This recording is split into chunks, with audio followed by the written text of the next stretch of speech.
guiding you to become the hero of your own story. This is the Journey Principles Radio Show, where you are the warrior and we are your weapon.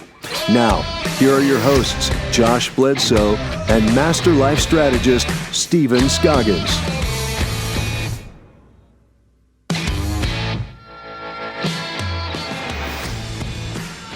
Welcome back, everyone, to the Journey Principles Radio Show. We are so excited to be back in the studio with you, broadcasting to you live from that beautiful city of Oaks, Raleigh, North Carolina. I'm joined today and co-hosting with the seed planter himself, Mr. Stephen Scoggins. What's up, buddy? Welcome back, sir. Love the new airplane technique here. We got the whole, feel like I'm flying an airplane. Yeah. Like I'm 30,000 feet. Stewardess, please check on the cabin. Yeah, this is great. I love the new headsets, too. They're comfortable. They're easy for people to hear us. Brian can make my voice sound any way he wants to, so it doesn't sound bad. What is it done in my voice? All right, so today's show, we're going to wrap up the professional pillar. We've had some fantastic guests. Yeah. I mean, it has been killer guest after killer guest after killer guest. I just enjoy being the front row seat guy and asking 2 or 3 questions and just letting them roll. But yeah. I really want to give you the opportunity to teach on professional pillar.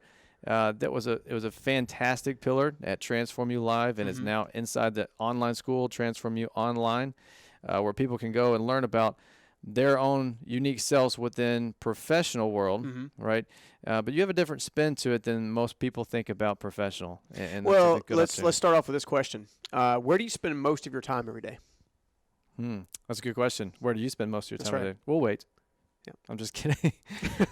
Honestly, most people spend most of their time at work. Right. Or if they're in school, they spend it at school, of course. Yeah, it's the second family of sorts. And I've realized a long time ago that if you enjoy what you do, you'll more likely have a longer lifespan. Yeah. You're not coming home stressed and beat up Exactly. and stuff like that. Exactly. And most of us, I think, we do the same thing we do in relationships when we settle. We I think start off out of college or out of high school in my case, or off a bridge in my case, really. Start off, with a sense of purpose. We're going to do this. We're going to do that. I'm going to be a NFL player, or I'm going to be a not garage guy, but a guitar guy, or whatever stuff like that. And then I think along the way, life kind of smacks you in the face. So why do people settle? I've heard that so many times. I've met lots of people who've had jobs. I've had jobs where I settled, and my own personal reasons were, heck, I just needed some money.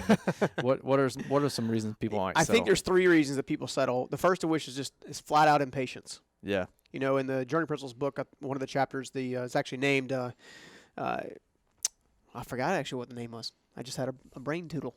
Well, it's been a while since you wrote the book. Yeah. No. Impatience may come, but grace will follow. And the reality is if you're not, look, he's actually looking it up. Impatience may come, and grace will follow. Oh, that's very good. Good job. Well, I didn't write this. It's almost like you wrote it. Right? No. I mean, my case, many times I've ever settled have been because I've been impatient. Yeah. And I'm not known for being a patient person. I'm known for having a lot of drive, a lot of energy, a lot of passion, a lot of tenacity. Yeah. Patience is not one of my God-given virtues. It's something I have to work at really hard. And yeah. So a lot of us will rush into something. And a lot of that is driven by need. Your physiological needs. I need to eat. Yeah. I need to have shelter. I need clothes. Yeah. Some of us have more clothes than others, but it's. Those are the things that I think that kind of play a part as the impatience thing. Your physiological needs kind of get met. Yep. Another one could be pressure, just flat out pressure. A spouse, a mother, a father. Something along those lines. You should be this far along by now. Why aren't you this far along by now? So it's either your impatience or someone else's impatience. Yeah, I didn't think about it like that. That's actually brilliant. Yeah, here you got everybody. It's one of the 2 impatiences. Yeah. The other one is trying to keep up with the Joneses. Yeah, trying to keep up with other people that you think have it all together. Well, not only all together, but there are people that are already where you want to be, even though they may have been at the game for 5 to 10 years longer than you've been there. Yeah. Which I guess in a roundabout way is another form of impatience. That's right. I guess so. So it all comes down to impatience. Coming down full circle. Yeah, right. So, that third one, I think a lot of us do. I mean, even when I started speaking a long time ago, I think in your heart of hearts, you want to serve the public. Yeah. And you're really passionate about that, and you Yeah. really want to give to the public. Yeah. At the same time, I think there's always this little thing in the back of your mind where, I can't wait to talk to more people. Right. You know, and You that kind of envision yourself. You kind of envision yourself. Some would call it, I mean, in some cases, it's an actual calling, and it's going to come to fruition and stuff like that, which is fantastic. However, in some cases, it can motivate you a little bit in the back of your mind. Mm-hmm. You know, and that alone makes you compete with people you may never even met. Yeah. I found myself competing with speakers, and speakers I've never met before, will likely never meet. Yeah. Just because I thought they were phenomenal speakers. I'm like, I want to be like them. Yeah. I want to have the impact they have, you know? Not realizing that when it came down to speaking, I was better in my own lane. Exactly. Not trying to pretend to be somebody else. Now, you can be influenced by all kinds of people. We've talked about shows about influence before many, many times. But, you know, when it comes down to that, I think those three things are probably the most important. Yeah. That kind of hold us back or kind of really help us, you know, not get where we want to go.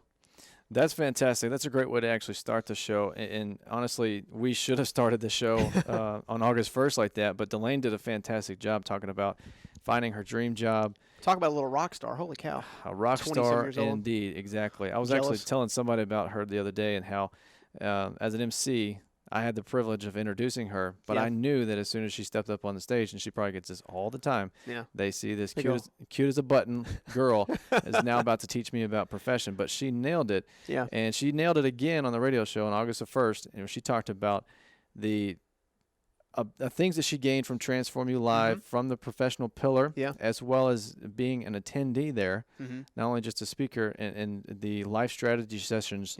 One in specific, she actually had a shift. You like to call it a shift. Yep, surrender and shift. Yep. People call it transformation, but she had a moment where she let us all know. She said, guys, I'm going to be honest with you. I'm facing this shift right now in my life. Do I keep the great job that I have?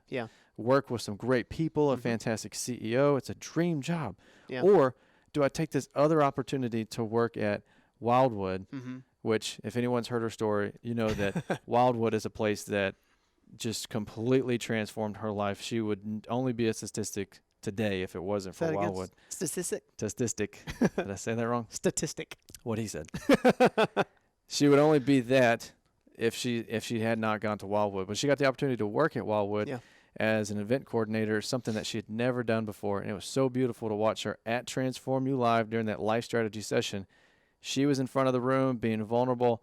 But the rest of the room, I remember having just front row seats. The rest of the room asked her questions, didn't make any statements, asked questions. And she wrote things down on the board. She used the stuff that was in her Transform You Live playbook to come up with her answer. So we talked about that on the show at the beginning of the month. And that was during her life strategy session during the breakouts, I think. Exactly. Yeah, exactly. And she got to share with us how life has been since she took that transition, and she loves it. She says, I'm in a job I've never done before, never thought about before, but I am in the profession of my dreams right now. Well, that's what makes Transform You so special, is because it's so personal. Yeah. Like you can be anybody from any walk of life, and you're going to get some from Transform You Live or online for that matter, just because it's incredibly personal. Yeah. It's built off of you and what your responses are. And I mean, let's face it, she's 20-some years old. Yeah. How would you like to be 20-some years old and already have a very good idea about what you've been called to do and what you should be doing? I'll sign up for that. Right? How many of us? I mean, I'm over 40, barely. But it took me what? I started CHE when I was 21 and some change. I struggled for 5 years, just kind of getting that business off the ground. Then it began to get some traction. And then I don't think I was in business probably 12 years before I realized that I had a different knack for building people when they were going through a tough situation. Yeah. And I would have given anything to be mid-20s and already figured that out. That's kind of what I'm hoping to do right now with the show. Obviously with Transform You Live, it's a great place for people to come see us, and now Transform You online, fantastic. But even now, if they're out there watching or listening right now, the audience can gain that same type of knowledge that she had to make that shift, and you had to make that shift right here, right now. So from someone that wants to shift from their everyday job to their dream job, what would you say to them if you had like a couple minutes with them? Well, first of all, you need to put down a strategy. You don't need to just jump out of the boat and immediately go to the next thing. I made that mistake. Most people, obviously, who've read the book have known this, but my first business that I ever started was actually given to me by Steve Myrick. Mr. Steve Myrick, yeah. Mr. Steve Myrick, he's in the book a handful of times. Yeah. And it was interesting because the first time, because it was all given to me, I had no respect for what I'd been given. Mm-hmm. And I did very well, very quick, and got pretty cocky, pretty arrogant, and lost it all. And I jumped ship. I actually jumped ship because of a broken relationship. I was in a bad emotional space at the time. And some of you guys I'm sure have been through bad relationships or breakups and things of that nature. And some of them just, you can kind of like this, like I'm glad it's over. And other ones are like, oh my God, I feel like I'm dying, and that's kind of where I was. And, I didn't realize what I had when I had it. And I think that the secret is understanding that you should not jump ship without a plan of action. Right. You should spend some time getting to know who you really are. And most of us don't do that. That's so huge, especially when it comes to talking about your profession. profession. There are so many people who are doing what they're doing now, not because they want to do it, because someone told them they had to do it. Yeah, and they're not Parents, a good fit for it. Spouses. I mean, here's the deal. You won't be happy, even if you're making less money, you'll be happy. I've learned this the hard way. Like I've had the blessing of being poor and in life, and I've also had the blessing of not having a want. Mm-hmm. And I can tell you right now, even in the seasons of life that I've been walking through in the last year or so, I've learned that money means absolutely nothing. Nothing. Yeah. It means absolutely nothing. There's no amount of wealth that will ever bring you enough joy in your own heart and in your own lifestyle. Yeah. What you find out of the profession that you're meant to have is something called contentment. Mm-hmm. You can maybe you live in a smaller house. So what? There are people in Africa that don't even have houses. Yep. I mean, we talked about this. We had we saw African kids one time, and they were playing soccer out of a ball they made out of leaves and tape. Yep. And they were just laughing and having giggling. The time of their life. Exactly. No. Stress-free. Yeah. Our culture is built on trying to make us feel insignificant on a regular basis. Yes. And unfortunately, because most of us aren't aware of that. Yeah. We spend all of our time chasing that stuff, whatever right? it is out there in social media that the latest and greatest thing is. Yeah. And so, I mean, a lot of folks are, I mean, most of the world, I'd say most of the world, I'm being very, I guess, ambiguous. That's a word. The way I said it anyway. I think most of us, a good majority of the public is probably in a position or doing something they probably don't really enjoy doing. Right. Or something and there's a difference in enjoying it and having a temporary stressful season and then just flat out not enjoying it altogether, right? Exactly. Got to be honest with yourself. Is this a season that you're not enjoying, or is it the whole kit and caboodle that you don't enjoy? The urge is always to go ahead and throw in the towel and move on. Right. The problem is that could do a lot of damage to your lifestyle, way more. Especially if you have a family. Mm-hmm. It's much easier, obviously, if you're single and you're working at Starbucks. And you're like, man, I want to go put on tires for a living. You can leave Starbucks and probably go put on tires somewhere. Yeah. But to leave I had a team member one time over at CHE that was probably making 70s. Mm-hmm. in their overall salary, and then they took it upon themselves to leave CHE, and then the next 2 years after that had struggled to make ends meet. And put tough. Them, and so when they came back to CHE, because they eventually wanted to come back, that financial decision had taken a major toll on them personally. Debt was there, credit card debts out there. I mean, it was just it turned into a bad situation. So one of the things that I think it's important is, one, discover who you are. Yeah. Align your gifts and your talents and your passions. We've talked about that 1,000 times here on the show. We'll talk about 1,000 more probably. Well, but because it's real. Yeah. Like it's not generic. It's real. Yeah. You need to understand what makes you special. And it actually serves people exactly like it serves Delaine at the life strategy session. Yeah. She learned at the live event who she really was. She learned some more stuff about him, right? And you're absolutely right. Start there. And then what? The next thing is you have to have the strategy. You have to have a strategy of how you're going to shift. So even when we launched the Journey Principles, I tried unfortunately, I tried and failed, but it's what I do. I learn from failure. That's the only way to go forward. I don't believe in failure. I believe in learning. I put a leadership team in place to run my other business so I could be here, but that wasn't an overnight decision. Right. That was about 2.5 years ago. Several years in the making, yeah. Several years in the making. 2.5, 3 years ago, I began transitioning. I began sending them the emails, watching them take care of it. I began watching them answer kind of watching. And as I felt more comfortable with what they were doing, I would take a step back. And I would take a step closer to here. Yeah. And then I would and that progress happened until, most of last year, I was spending most of my time here. Right. You know, we were building Transform You, the content. We were very passionate about it. You know, but that was a strategic plan of moving from one place to the other. Yeah, you had a strategy in place. Because the strategy was in place, when the previous leadership team didn't work out, I was able to step back into the business without feeling completely like I was isolated from the business, if that makes any sense. Yep. Now, it's unfortunate because, I mean, you still have to go and pick up the pieces and all kinds of stuff, and that's never fun. Yeah. But if you don't have a strategical plan in place and just jump ship altogether, it could just fall apart. It's going to be a train wreck. On the scene, yeah. Yeah, I mean, so make sure you have a plan in place. Spend some time with mentors and counselors, coaches that are around your life, that are near you. That's so key, yeah. I mean, really, I don't mean this, like, I say that to people all the time, like, oh, yeah, I'm going to call my mentor. You remember my mentor? And I'm hear from him once a year. Right?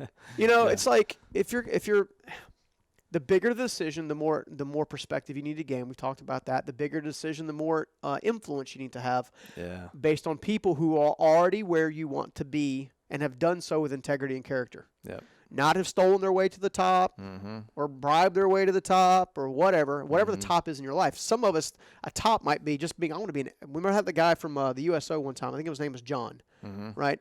I just want to be a great dad. Yeah. I'm like, dude, you're a rock star dad. Yeah. You know, he had no perception of, that, but yeah.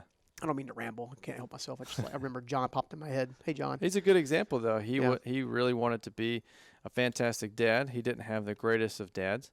His was pretty hard on him, from what I remember his story. But when you started to ask him questions and learn more about who he was, it came to light that John was a pretty stellar dad. Oh, absolutely. He would have been a rock star dad in my book. Right. So that's just like, you can translate that into profession. We feel like we need to be this certain type of person, a certain type of performer in our profession. Yeah. We're comparing ourselves to either fiction or comparing ourselves to other people. But what I love about, and Karen even talked about this on August 8th in her show, was all about finding your specific purpose. That's right. Your specific brand versus comparing yourself to other people. Because if we always compare ourselves to other people, I think it was Einstein's quote, if you judge a fish for its ability to climb a tree, it'll live. It'll live always unhappy or something like that. I know I just butchered that quote, but that's right. That speaks to me in the sense of stop judging yourself, comparing yourself to other performers. Really just compare yourself with how you're And that's incredibly difficult for A-type personalities who are incredibly competitive. Right. And that's how people will shift from job to job. They may think that they need to be doing this minute. They may think that they need to be doing that this minute. What they really need to focus on, what you're saying, is learning more about themselves specifically, and then coming up with a very detailed, well thought out, patiently planned strategy for that, right? Yeah, absolutely. And I think I'll add one more thing to this, if that's okay. This is something I've discovered recently. There will likely be a season where it's not going to be comfortable. There's going to be a season where you yearn to be somewhere else, and that is going to just gnaw at you and gnaw at you and gnaw at you. You got to walk it out. Yep. You know, put the plan together. Try to put a strategic plan together and then follow the plan. Yeah. Don't cheat it. You know, don't circumvent it. Yeah. Follow the plan. Don't try to shortcut. Yeah, I could have started CHE 3 years earlier or 2 years earlier had I actually done that the first time. So most of what we get to share about are all the stuff that I screwed up. So it's all good lessons that we all share every single week. So Karen talked about finding the right job for me, right? Or finding the right job specifically, and I love her job acronym, Journey of the Broke, the mentally, physically, financially, and psychologically broke. And she's so right, because if you're in that wrong job or something that is not really meant for you, you feel like you're just always empty. You feel like you're always chasing something. The more you chase after wealth and money, the less less happy you'll be. Yeah. And I really mean that. And that's, and I normally don't like the word job. Yeah. Because I've heard people say the JOB. Right. Until I heard her break down her acronym, I was like, okay, that's cool. Yeah. Even at CHE and even here, you guys have heard me say I don't believe in jobs. I believe in opportunities. Yep. Because everything is what you make of it. Absolutely. And the deeper you dig in yourself, and the deeper you dig towards profession, the better off you'll be, kind of deal. The one thing because I was able to catch part of that show with her and with you guys on air, one of the things that I remember most about that is coming up with a handful of questions, and I strongly suggest you go back and watch that show with Karen Gilliam if you haven't already seen it, because we come up with some really killer questions about discovering kind of what you need to be doing. And that's just simply go to journeyprinciplesradio.com. That's a brand new page. It's out. Hello. journeyprinciplesradio.com, and you can catch all the shows right there live, or iTunes. iTunes got the podcast and the video cast, I guess is what it's called. Videocast? Videocast. That's what it's called, Brian? Videocast. One of the things we talked about was a handful of questions. Here's 3 of them that really can help you out. Try to really discern what profession you should be in. One is, what do your friends and family say that you do very well? Right? Not what you think. Yeah. What do they think?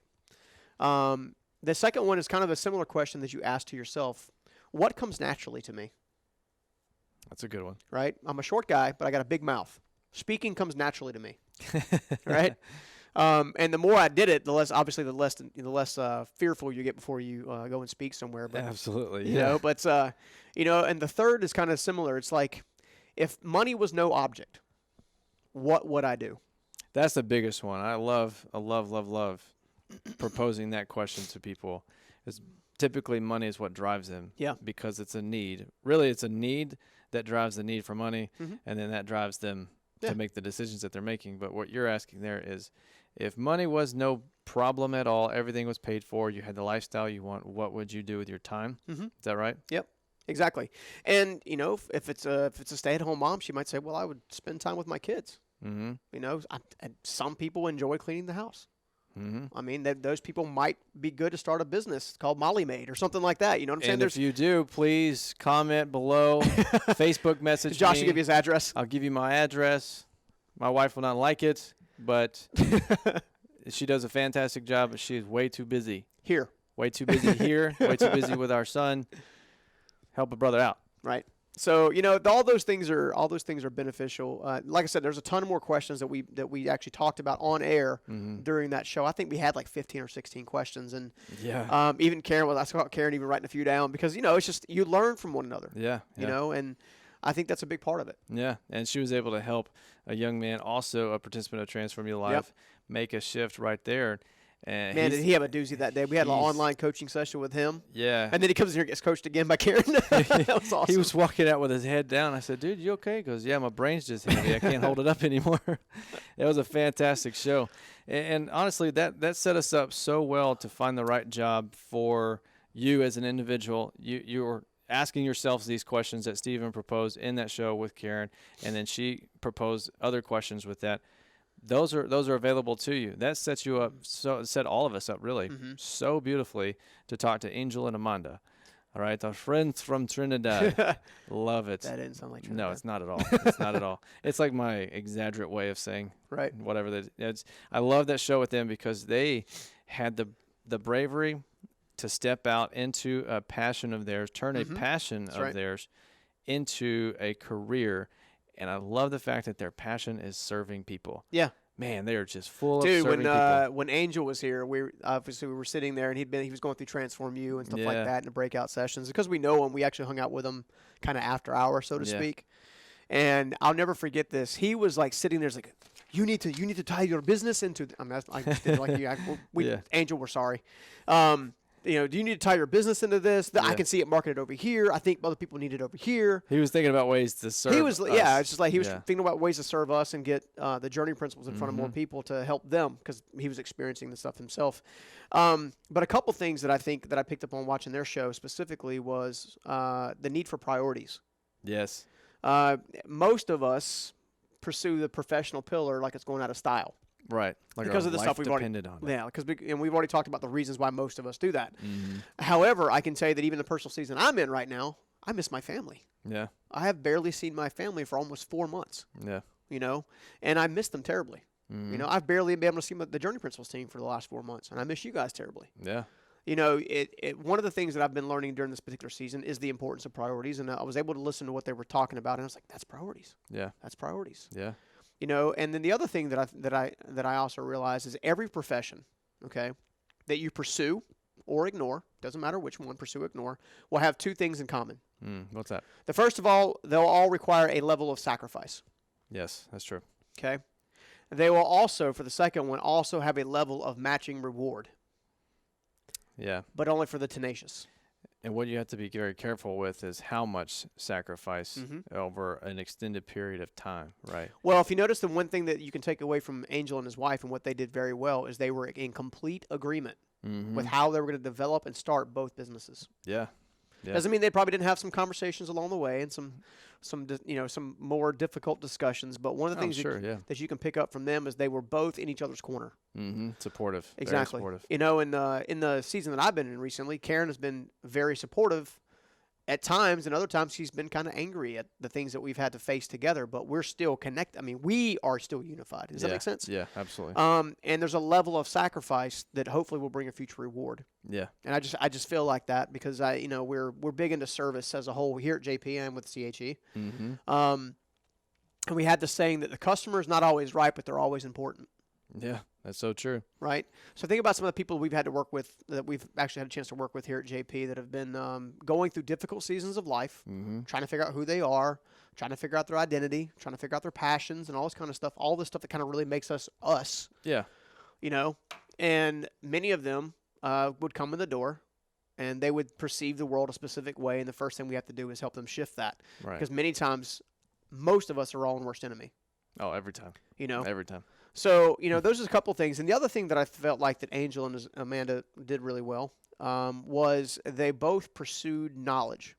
Oh, man, they pursue it like it's going out of style. So he's a knowledge junkie like me. Yeah. My wife, we were sitting down at dinner last night. We have a guest in from out of town. Hey, Heather. What's up? From Michigan. And she was there last night. And Karen got me talking about the Bible as a whole and things in the Bible. And Heather was just like, how do you know all this stuff? I was like, I don't know. I read it a lot, I guess. I don't know.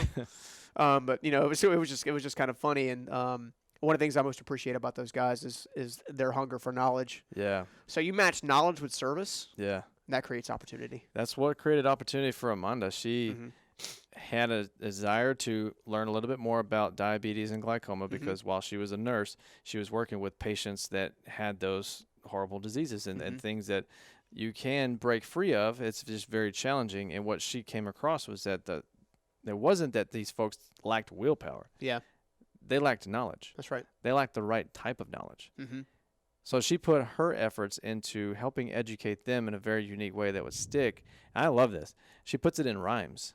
Yeah. Especially when she speaks it in her beautiful Caribbean accent. It is so sweet. She'll read you a line from her book and you'll never forget it because it rhymes. And she's written 4 books, a couple for adults and a couple for kids, all centered around medical education. That's cool. I can't imagine, she's doing that right next to Angel. Yeah. And he's like, wow, I gotta do something great too. So he starts the 12-minute conversation podcast where he gets to talk to people all over the world. And I hear he's giving John Lee a run for his money as far as quantity of shows. He is. He's like, at least right now, he's over 1,100, almost 1,200 shows. And we're only 2 of them. We're only 2 of them. We feel this big. 2 little drops in this gigantic sea of podcasts. Whatever raindrop fills a bucket. So that's right. And he's just killing it out there with that. And what they've done is they've been able to identify things that they were most passionate about and put them into an entrepreneurship package and build a profession off that because they've already done the things you talked about before. Yeah. They've learned about who they are, what are their unique strengths and gifts and talents and stuff that they would do for free if money wasn't no option. And he and his wife put in I think he told me 11-month plan to get out of debt, and they got out of debt in less than a year. Doesn't surprise me. Following the good old Dave Ramsey financial piece and the whole There's not plan. a better program on the planet. I'm sorry. Dave Ramsey's got it on lockdown. Nikki and I are on that too, and we just slayed 3 pieces of debt last week. And it feels so good. We're on a plan. We're on a strategy. Yep. So they followed that strategy. They followed a strategy to get their careers in line and tune with their passions. And they are just killing it down the beautiful Caribbean. So the funny thing is that everything you just described is one of the things we just mentioned a minute ago, which is sacrifice. Yeah. Right? So the people that want to get to from A to B overnight, or even A to Z for that matter, it just doesn't happen that way. No. You're going to have to pay a price to get to that point.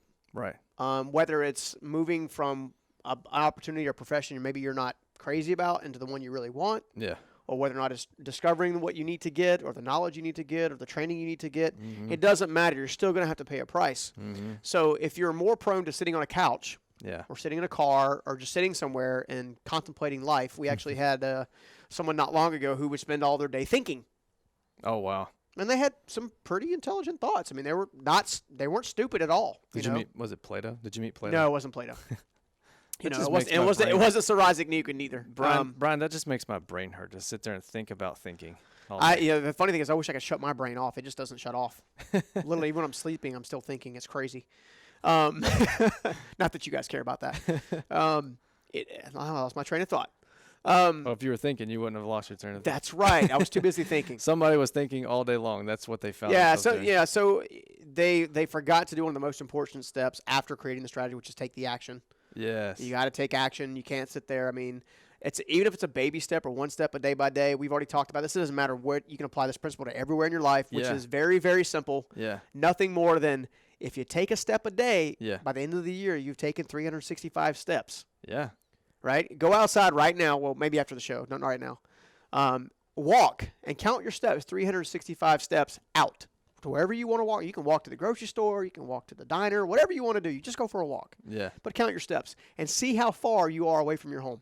That's a good practice. It's getting people outside, get a little bit of vitamin D action, and it's getting you some exercise. Don't worry, we're talking about the physical pillar here in a couple months. Yep. And it also shows a great visual that they actually can cover some ground. Yeah. With just some physical Absolutely. steps, taking one step every single day. And some of that steps, what I like to make it sound like, because when you say sacrifice, it makes folks like me go, ugh, I gotta do something I don't want to do. Another way I like to look at it is investment. It's investing. It's funny you said that. Look at it. I just wrote the word invest. And I did not read it on his paper. Well, that's because of what I didn't read it. I didn't read it yet. I didn't write it yet. Write it, something like that. He's a professional speaker. Not today. I like to look at it as investment. I'm investing this time. I'm investing this education into something that I really, really want, right? I'm investing the money into the training I need to go be a part of. I'm investing the money in, you name it, to make that extra step forward, to get me closer to my goal. And I've watched you do this. I've watched other people do this. I've watched Angel and Amanda, Karen, Delaine, all of our great guests this month do that one thing. They invested some time or money or resources just in general to move forward another step. And they were happy with that step. Yeah. Angel has helped me so many times over the phone. And I don't know if it's because he's coming from the Caribbean or he's just Angel. Well, he's had 12,000 or 1,200 different influences, so that might have something to do with it. He may have learned a few things. And he just tells me it's a part of the process. Josh, it's part of the process. It's cool, man. It's part of the process. It's always nice and easy. It's cool, man. It's cool, man. It's cool. And Just I'm like, smile. yes, Cool. yes, you're right. I need to be proud of what I just did, not look forward to the next 2 or 3 things so much. But it's all about investment. Diligence always brings rewards, and nothing strikes me, and I've seen this in many companies, including my own. You see people, and they could be doing something diligently, and they can be rewarded for, and they'll be on YouTube or they'll be looking at their phone. In fact, they say that, and I don't know if this is true or not, so don't get mad at me. I'm just saying what I heard, is that most millennials actually do their work like this, with their phone right in front of them. I think Simon Sinek actually said that. They did a study, and that's where they keep their phones right here. I think I was just literally doing that 20, 30 minutes ago. Well, I guess it makes you a millennial now. I'm on that cusp. I will own it. I'm on the cusp of. I'm a grandfather millennial. I'm an old millennial. Oh gosh, We'll old Father Hubbard. I will do that. I'll put my phone in front of me sometimes. I'll do my work, and then that's how I'm social media. Part of my work is social media, so I'm connecting. We'll call it that. I may have been watching a cool video too at the same time, but yeah, I mean, millennials are, and most of the younger generation, we're multitaskers. So even this past week, Diligence. I'm a firm believer that diligence brings rewards, and if you work now, you get to play later. That's kind of what I believe. I don't believe in playing first, then working later. It doesn't get you anywhere. You just stay stuck, and you're frustrated. Yeah, I mean, I don't rationally understand it. Not saying that my way's perfect, but I was told this week that my level of diligence is what's the best way to say this? Astronomical. Yeah.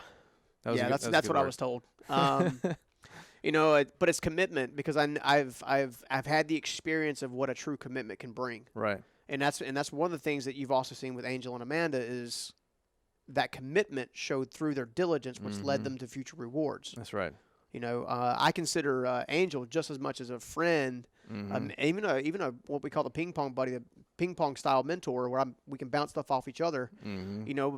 Because I can value where he's already been and what he's already done and the sacrifice he's already paid. Yep. Those that sacrifice a great deal can always sympathize or empathize with those that also can sacrifice a great deal. That's right. And speaking of sacrifice and being very diligent, man, we had some fantastic folks on the show last week in the group conversation, which was a bunch of fun. We had a young lady out of Chapel Hill and the sacrifices that she's made. Her and her husband have decided to move away from their daily professions and follow their passions. They were fantastic, talking about empowering other people through their I think he's a freelance writer, and she helps women through the art of being beautiful and helping them realize that they're already beautiful. Yeah, they tell me the truth. Yeah. Oh my gosh, I'm so sick of magazines and TV shows. And we were able to work in the hashtag "You Are Worth More." And that just resonates with people because they need to understand and know that they are doing a good job. You know what? It's funny you say that. Literally, as you were saying that, I was like thinking to myself, hey, how cool would it be to actually start a movement where you just walk up to somebody and say, "You're worth more." Yeah. And just it's kind of like the guy. And then walk away. Kind of like the guy who was I think he was up in New York and he had a shirt that said "Free Hugs." Yeah. Right. That was that kind of a cool movement that started. We honestly need to be telling each other that you're worth more. Yeah. And you may not believe us, but just borrow the belief that we have in you right now. Wait till you have about 100 strangers come up to you in a given day and say you're worth more. Because we start a movement, that would be ideal, and then you won't have to doubt that anymore. Eventually, most of us have been told the opposite. Yes.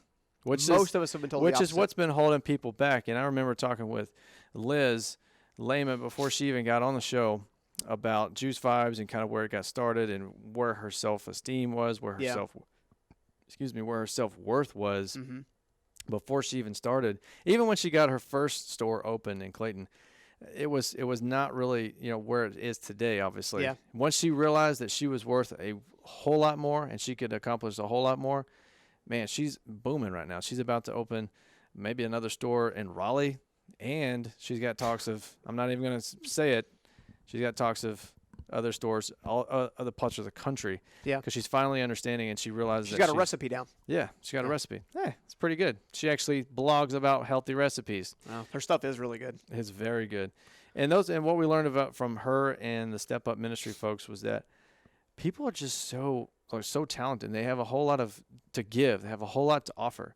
However, if we follow what the world tells us, if we follow what we tell ourselves, most givers quit giving because takers have taken too much. Yeah.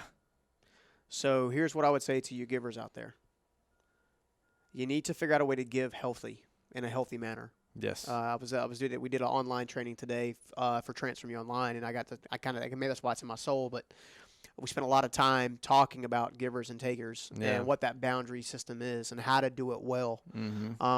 I know for a fact, even this season that I'm in right now with myself and Karen, Karen has really, really tried to walk really closely through wanting to give. Yeah. Wanting to put herself out there and wanting to give back because she's watched as people have taken from us on a regular basis. But I've told her, it's a season, and I feel like, and I still feel this way, I don't know when or how, but I feel like the fact that we have been giving all these years to people that desperately needed it, even if it was overgiving in some instances, I feel like it'll be honored. Yeah. I never feel like I give in vain. It's not going to be wasted. Right? Yeah, yeah.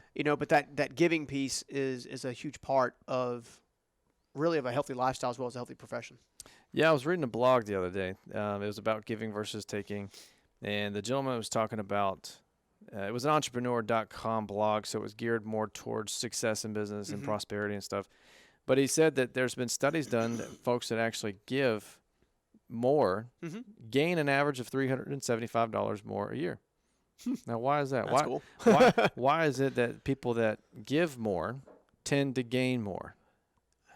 You know what? I can't say it, but all right. So I'm gonna go faith on you right real fast.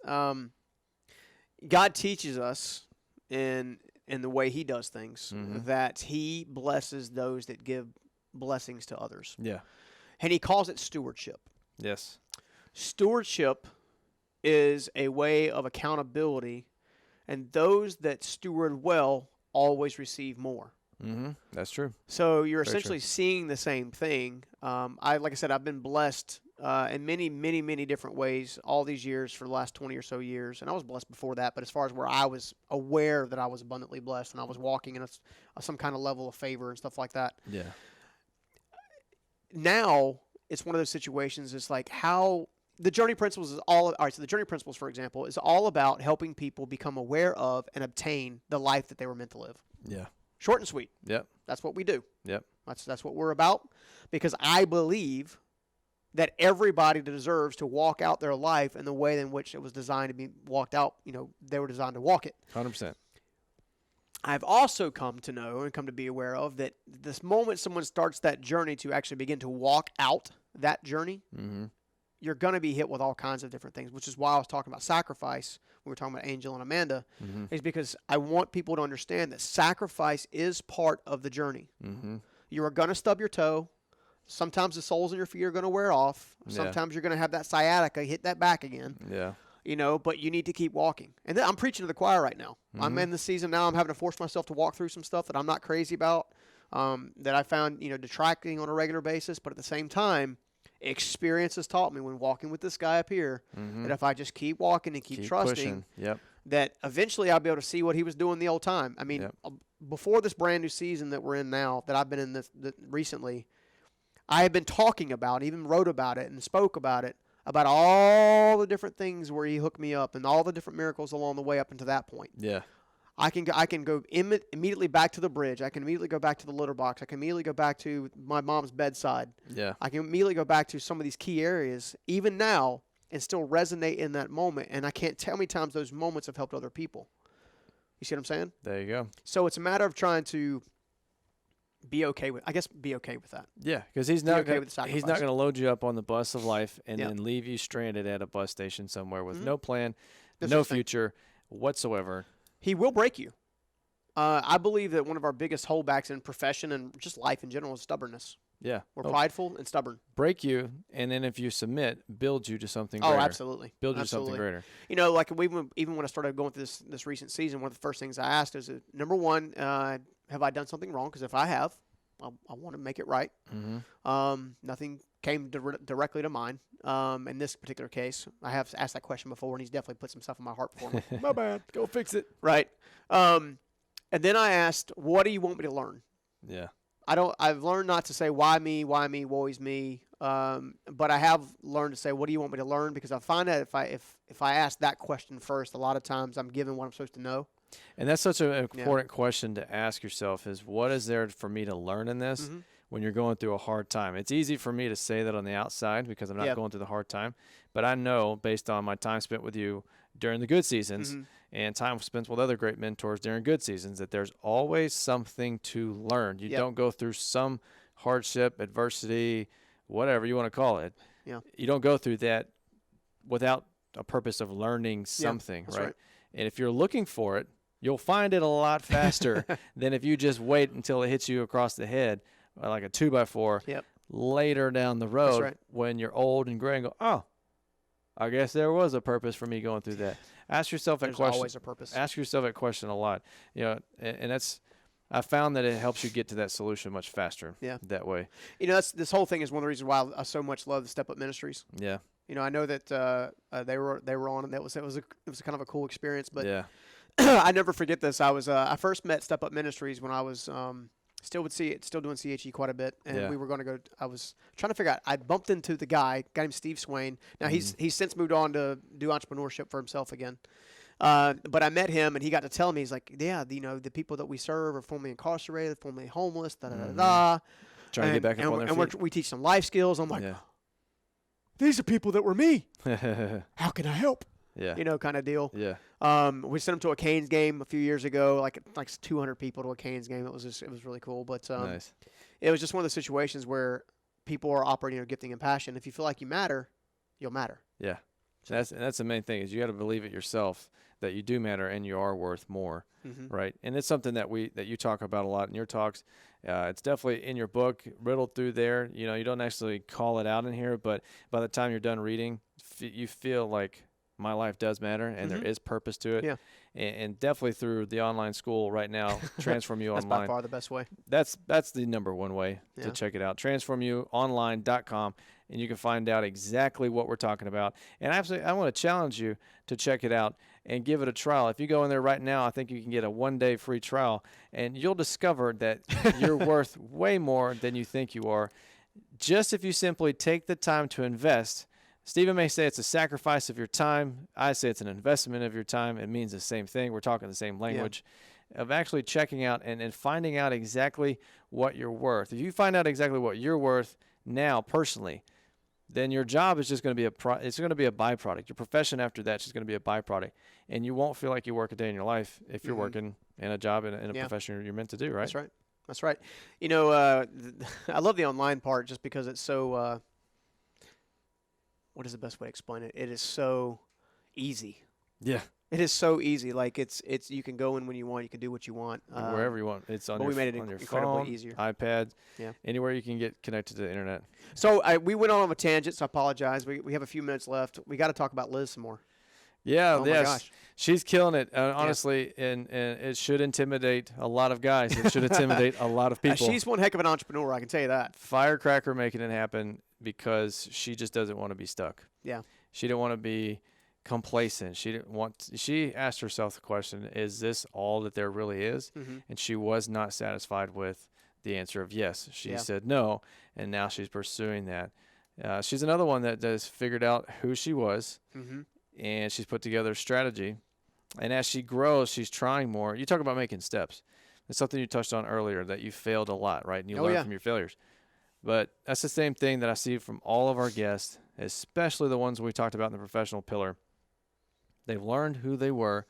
They've tried. They've taken a step.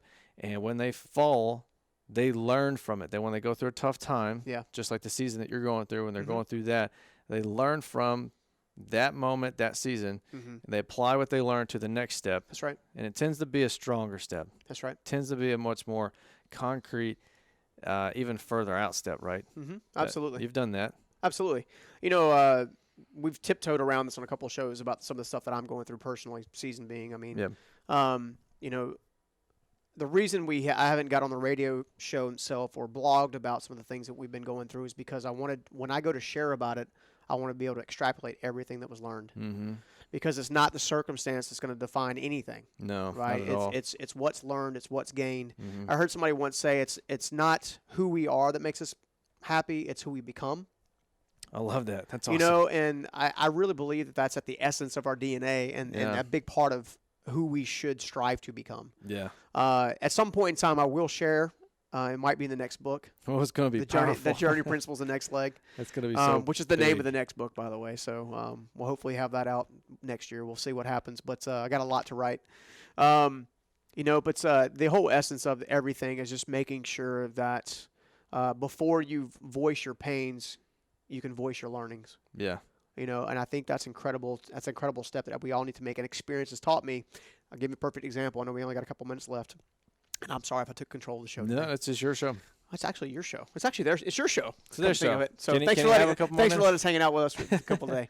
I actually learned a valuable lesson when that book came out 2 years, almost 3 years ago. Almost 3 years ago. Almost 3 years ago. And that was when the book first came out, chapter 9, I believe. No, it's chapter 8 or chapter 9. Was about my divorce that I went through in settled in 2013. Yeah. Okay.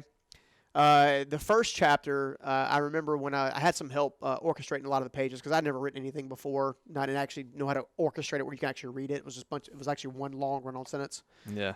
So I reached out and got some help with that. But I actually went back when I got that chapter back and I began to monkey with it some more. Yeah. And I learned, I don't know, it was probably 6 months. We'd already moved to a handful of books, 1,000 or so books and whatever. And a buddy of mine reached out and said, "Hey, man, I would love to support you. I'd love to write the foreword for the next book, but man, this chapter is killing me." I'm like, "Why?" He goes, "Man, it just all I see is your pain."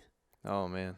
And lo and behold, I told you about this. I'd been on the fence about whether or not to change that chapter even before the first book came out. Yeah, you did. And I even told the team here, and I was like, well, we've already got so many in print. There's already so many circulations. We'll have to get with Amazon and Barnes & Noble and change everything and the Kindle. And I'm like, okay, but well. It's so worth it. So point being, one of the reasons I'm not intentionally not sharing a whole lot about what I've been walking through, and not my marriage is fine. I love my wife. We're doing fantastic. The businesses are doing well. You know? She's the Wonder right. Woman. But it's life. I'm going to walk through life, and I'll be glad to share about it later on. But I learned not to ever release information unless it had been filtered first. Yeah. Which means I have to walk through the season. I have to identify what I learned. Okay. I then have to take what I learned and apply it moving forward. So when I go to tell the story, it can be used to help someone else. If I tell the pain without telling the learning, or if I tell the pain without telling how it helped me overcome something else, then one, no glory is given to God. Yeah. Right, which I'm all about that. And two, all you'll read is the pain. And then you'll take it in the negative direction versus the positive direction. And that's a fantastic way to end the show, folks. To talk about that, every week we bring in an awesome guest, and then we wrap it up with the seed planter to talk about what they talked about, right? And this is all influential information. You still have to take it and apply it how it fits you best. That's right. Everything that I spit or Steven spits and our guest spits is not exactly how you should do it. It should spark something in you, and it should get a little flame going. But that's really, then it's up to you to take it and apply it, just like he's talking about there, in a way that's going to benefit you the best. Man, thank you so much for being on the show. This has been fantastic. I know you're busy. I do have stuff to do.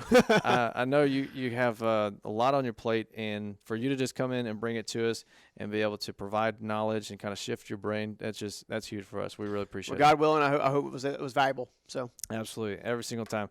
Folks, thank you for tuning in. We can't wait to see you next time on the Journey Principles Radio Show. Have a great week. See you guys.